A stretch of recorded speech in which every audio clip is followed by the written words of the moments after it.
Hi, my name's Lee Oliver. I'm from Hertfordshire. I built this car with ZCars. The car's got a Yamaha R1 engine producing 160 horsepower. At first glance, this car looks deceptively unassuming, which is always the best way to approach things if you want to surprise people.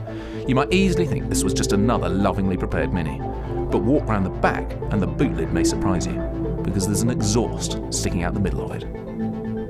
Inside the cockpit, a homemade dash arrangement is something many of us are used to seeing, although the instrument cluster is a bit unusual, featuring a rev counter which runs out of steam at 13,000 RPM and only a digital speedo.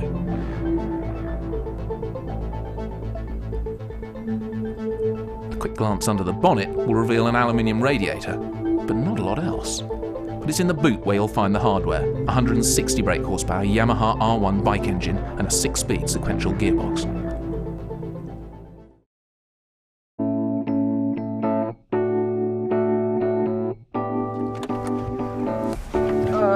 What's the red line then? Sorry? Well, the red line's just after 10, 10 and a half. Okay. You've got a rev limiter at 11.8 anyway. Lovely. Okay. And it's 1 forward and then 5 back. 5 back. Okay.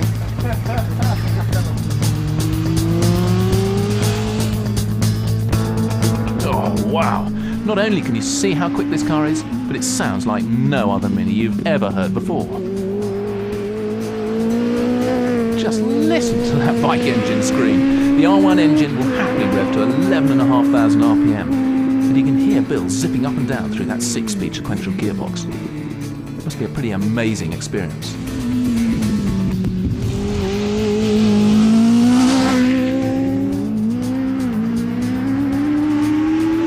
Of course, being rear-wheel drive must also be a pretty unique experience in a Mini.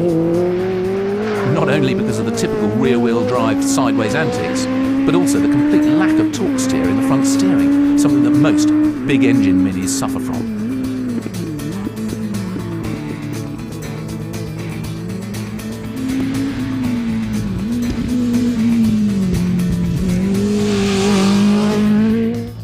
Lee Oliver went to see bike engine installation specialist ZCars, where the company essentially cut out the back end of the Mini and fabricated a brand new engine panel, which also forms part of the complete interior roll cage and rear suspension location.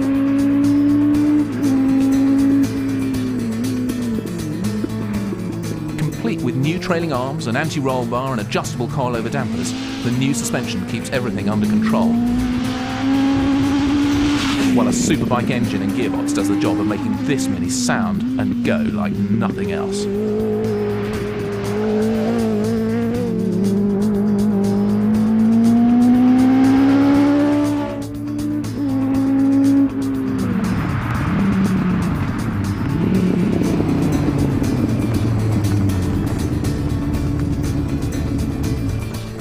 I think this could be quite interesting.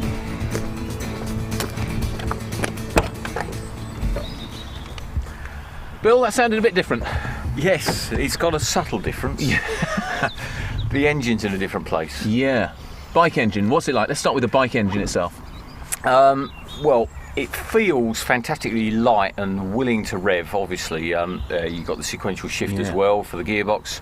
So it totally transforms the acoustics of the car and the sort of sensations. It is still a Mini, though, to drive. Which is amazing when you say it's got a 6-speed sequential gearbox, it's bike engine, and it's driving the rear wheels, of course. Yes, indeed. Now, what's that like when it's driving the rear wheels? Surely that must change it quite noticeably. It does. It makes it a huge fun factor car.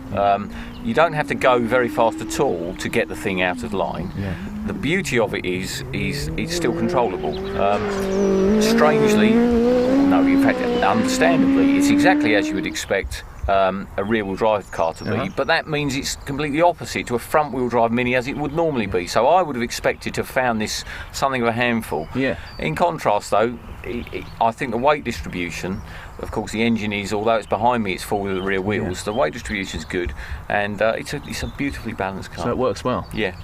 Excellent. Well, we've got something a bit different for you next time. Thank you.